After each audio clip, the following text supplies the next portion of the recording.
Bismillahirrahmanirrahim. Assalamualaikum warahmatullahi wabarakatuh. Saya di Balestari akan menjelaskan tentang manusia. Saya Hairul Umam Habibi akan menjelaskan tentang tanaman. Saya Muhammad Raihan Nugroho yang akan menjelaskan tentang api. Nama saya Asnur Hasana, saya ingin menjelaskan tentang air. Saya Farwa Alisa Daina Danastri akan menjelaskan tentang kesimpulan. Selamat menonton.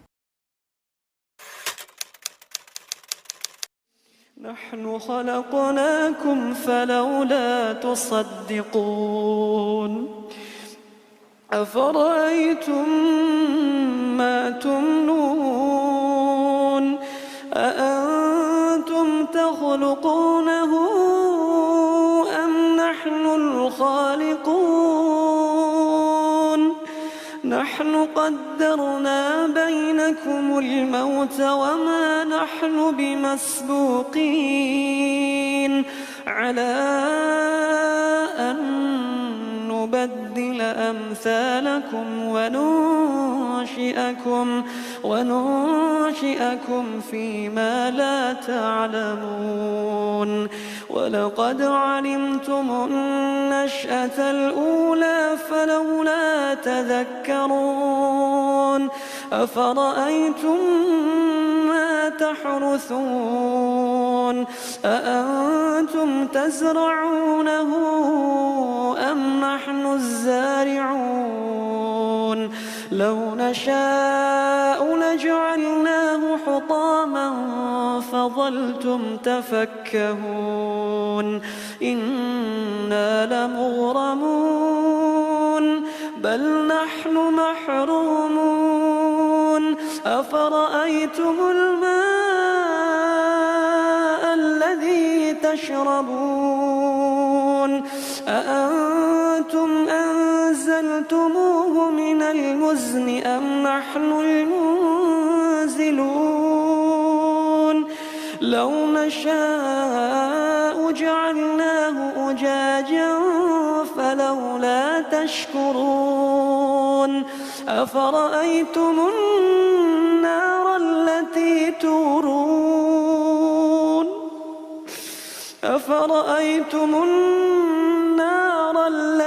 تورون أأنتم أنشأتم شجرتها أم نحن المنشئون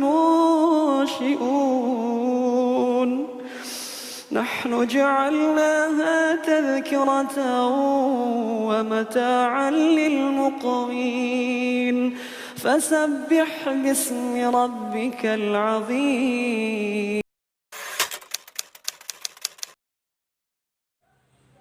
Manusia adalah makhluk Tuhan yang diciptakan dengan bentuk raga yang sebaik-baiknya dan rupa yang seindah-indahnya.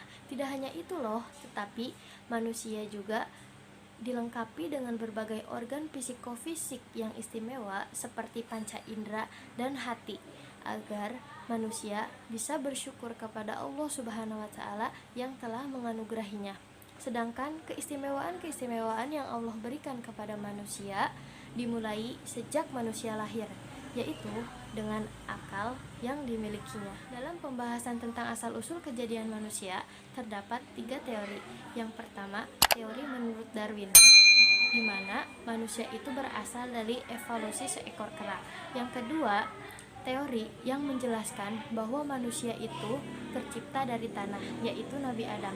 Dan yang ketiga, teori yang menjelaskan bahwa manusia itu tercipta dari air mani atau sperma. Tetapi bahwa sebenarnya penciptaan manusia itu sudah dijelaskan dan ditegaskan di dalam Al-Quran, seperti pada Quran Surat Al-Insan pada ayat 1-2 dan Quran Surat Al-Mu'minun ayat 12-ayat 16. Kesimpulannya bahwa manusia yang merupakan makhluk ciptaan Allah yang paling mulia, baik dilihat dari segi bentuk, kepribadian, akal, dan pikiran, ternyata bahan dasar yang digunakan dalam penciptaan manusia ini adalah tanah yang dirubah wujud menjadi sperma, di mana proses kejadian manusia itu dimulai dari saripati tanah yang kemudian Allah jadikan saripati tanah itu menjadi air mani, di mana air mani itu bagian dari sel sperma. Dan dimulai dengan sel sperma yang menyatu dengan sel telur, lalu menjadi zigot dan berubah menjadi embrio, di mana embrio ini akan berkembang menjadi sel-sel, yang mana sel-sel ini akan membentuk bagian-bagian tubuh secara bertahap. Setelah bagian-bagian tubuh ini sudah tersusun dengan lengkap, maka sang bayi akan siap untuk melihat dunia. Nilai pendidikan yang bisa kita ambil dari proses penciptaan manusia ini adalah, yang pertama, walaupun manusia tercipta dari air mani yang menjijikan, tetapi Allah tidak menjadikan manusia sebagai makhluk yang rendah, tetapi sebaliknya Allah memberikan suatu kelebihan kepada manusia yang tidak diberikan kepada makhluk Allah yang lainnya, yaitu akal. Yang kedua, proses kejadian manusia ini sudah jelas dan sudah terperinci di dalam Al-Quran. Dapat diambil kesimpulan bahwasanya Al-Quran ini yang diturunkan oleh Allah kepada Nabi Muhammad SAW terjamin kebenarannya dan tidak ada satupun kesalahan di dalamnya. Di sini saya akan menjelaskan tentang tanaman. Yang pertama, asal-usul tanaman. Al-Quran memandang tanaman sebagai ciptaan Allah yang bernilai tinggi. Al-Quran menegaskan juga bahwa tanaman adalah anugerah khusus yang diberikan Allah kepada manusia. Tanaman merupakan bagian penting dalam kehidupan di bumi. Hewan dan manusia tidak mungkin ada tanpa adanya tanaman.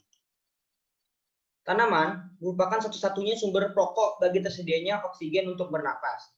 Tanaman juga menyediakan makanan bagi makhluk hidup lain, yaitu hewan dan manusia, baik secara langsung maupun tidak langsung. Hewan dan manusia memperoleh makanan dari tanaman. Demikian pula oksigen yang diperlukan untuk bernafas. Di lain pihak, hewan dan manusia menghembuskan karbon dioksida yang diperlukan oleh tanaman dalam proses fotosintesis. Maka terjadilah proses keseimbangan hidup di mana manusia dan hewan dan tanaman saling membutuhkan. Dan selanjutnya, tanaman berasal dari satu benih yang dapat tumbuh dan berkembang dengan bantuan air dan tanah. Benih yang awalnya kecil, sedikit demi sedikit tumbuh menjadi tanaman yang dapat menghasilkan buah dan bermanfaat untuk makhluk hidup yang lain. Tumbuhnya tanaman tak lain dan tak bukan karena atas izin Allah Subhanahu wa taala semata. Sesungguhnya Allah yang mengizinkan tanaman itu untuk tumbuh dan berbuah. Selanjutnya, ada nilai pendidikan yang dapat kita ambil dari proses tumbuhnya tanaman. Yang pertama, proses tumbuhnya tanaman membuktikan bahwa Allah Maha Bijaksana dalam mengatur segala hal. Yang kedua, Allah menjadikan tanaman itu berbuah dan bermanfaat untuk makhluk lain. Maka sebutlah dan sucikan nama Allah sebagai mengungkapkan rasa syukur kita kepada kasih sayang Allah. Yang terakhir, tumbuhan melakukan fotosintesis dan hasil dari fotosintesis itu bermanfaat bagi makhluk lain. Maka dari itu, sebagai manusia, harusnya kita bisa menjadi manusia yang bermanfaat bagi semua makhluk hidup di bumi.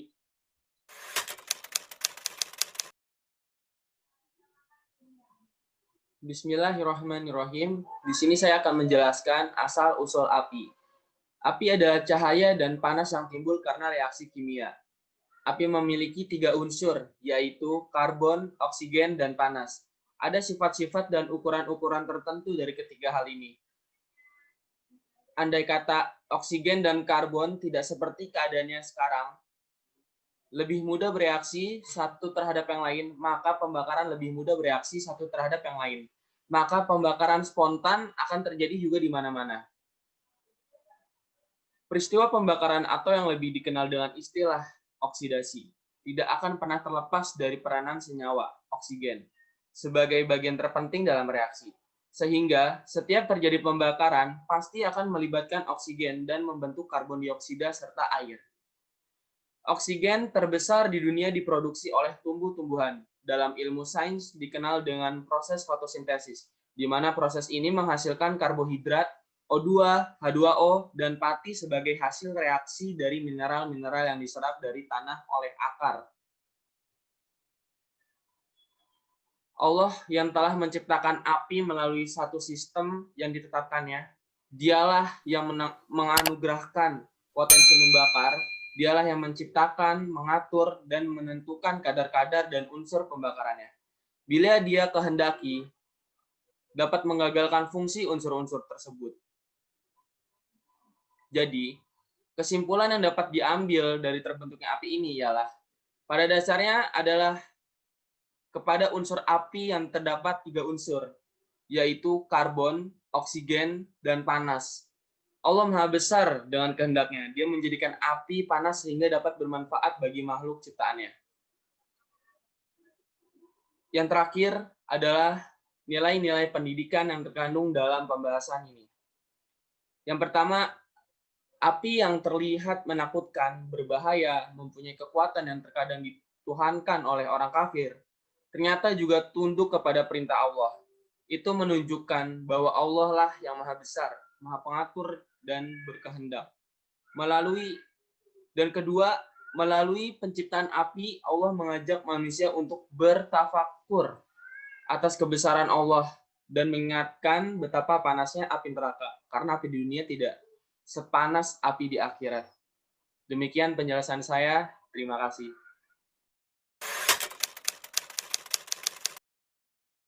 Air adalah benda cair yang terdiri dari oksigen dan hidrogen dalam kadar-kadar tertentu. Setetes air terdiri dari jutaan atom yang berbeda-beda jenis. Allah membuatnya sedemikian rupa sehingga tidak perlu kita mengunyah air. Cukup meneguhnya, ia segera dengan mudah masuk ke kerongkongan. Air mendidih pada suhu 100 derajat Celcius. Jika temperaturnya turun sampai ke 0 derajat Celcius, maka air akan membeku menjadi es. Dan bila temperatur berada di atas 110 derajat Celcius, maka air akan menguap. Air merupakan salah satu dari ketiga komponen yang membentuk bumi. Bumi dilingkup air sebanyak 70%, sedangkan sisanya 30% berupa daratan. Air adalah bahan yang ditemui di bumi dalam 3 fase, yaitu padat atau es, cair, dan gas atau uap air. Menurut hukum Islam, macam-macam air ada 4 macam. Yang pertama, air mutlak, yaitu air yang suci dan mensucikan, yang bisa digunakan untuk mensucikan diri dari hadas, baik hadas kecil maupun hadas besar. Di antaranya air mutlak itu adalah air hujan, mata air laut, dan embun. Yang kedua, ada air mustakmal, yaitu air yang sudah pernah digunakan untuk mensucikan diri baik dari hadas besar dan hadas kecil. Air mutlak ini suci, namun tidak bisa digunakan untuk bersuci. Yang ketiga, ada air yang bercampur dengan benda-benda suci, seperti yang bercampur dengan sabun, kopi, susu, dan teh. Air ini hukumnya suci, namun tidak bisa digunakan untuk mensucikan. Yang keempat, ada air najis, yaitu air yang bercampur dengan najis dan hukumnya najis, tidak bisa digunakan untuk bersuci. Siklus air di bumi. Sinar matahari yang dipancarkan ke bumi memanaskan suhu air di permukaan laut, danau, atau yang terikat pada permukaan tanah. Kenaikan suhu memacu perubahan wujud cair menjadi gas. Air yang menguap selanjutnya naik ke atmosfer membentuk uap air. Uap air di atmosfer selanjutnya menjadi dingin membentuk segumpalan awan. Awan yang terbentuk selanjutnya dibawa oleh angin mengelilingi bumi, sehingga awan terdistribusikan ke seluruh penjuru dunia. Ketika awan sudah tidak mampu lagi menampung air, awan melepas uap air dapat berupa salju, hujan, dan hujan es. Selanjutnya, sebagian air hujan yang jatuh ke permukaan bumi diserap oleh permukaan tanaman. Sisanya akan mengalir di permukaan tanah sebagai aliran permukaan seperti debit sungai, atau tersimpan di permukaan tanah dalam bentuk danau. Sebagian lagi masuk ke dalam tanah dan ada lokasi tertentu air yang mengalir di dalam lapisan tanah, akan keluar sebagai mata air dan bergabung dengan aliran permukaan. Siklus ini berlangsung secara kontinu untuk menyediakan air bagi makhluk hidup di bumi. Nilai pendidikan yang dapat kita ambil dari air adalah yang pertama, dalam siklus air terdapat tanda kebesaran Allah. Bisa saja atas kehendaknya air diturunkan ke bumi menjadi pahit bagi asin. Yang kedua, terdapat bukti bahwa Allah Subhanahu wa Ta'ala yang Maha Pengasih lagi Maha Penyayang menurunkan ke bumi air yang segar sehingga bermanfaat bagi seluruh makhluknya. Yang ketiga, air mengandung banyak manfaat, maka dari itu sebagai manusia kita harus bisa memanfaatkan air seminimal mungkin agar tidak terjadi pemborosan air. Pada ayat 57 sampai dengan ayat 74 yang telah dipaparkan sebelumnya, disebutkan bahwa Allah Subhanahu wa Ta'ala adalah satu-satunya Sang Maha Pencipta terhadap segala hal yang ada di sini, baik yang ada di langit maupun yang ada di bumi, serta yang ada di dunia maupun yang ada di akhirat. Beberapa unsur yang telah dikatakan sebelumnya, yaitu asal-usul terciptanya manusia, tanaman, air, dan juga api, telah Allah tunjukkan tanda-tanda kebesarannya kepada manusia. Banyak sekali nilai pendidikan yang dapat kita ambil, seperti halnya terciptanya manusia yang diberikan keistimewaan lebih, yaitu akal, oleh Allah Subhanahu wa Ta'ala, serta manfaat dari terciptanya tanaman, air, dan juga api bagi manusia. Dari kejadian-kejadian tersebut, kebesaran Allah dapat kita ketahui dengan diadakannya penelitian alam atau tajakur dan juga melihat fenomena alam yang telah terjadi di sekitar kita.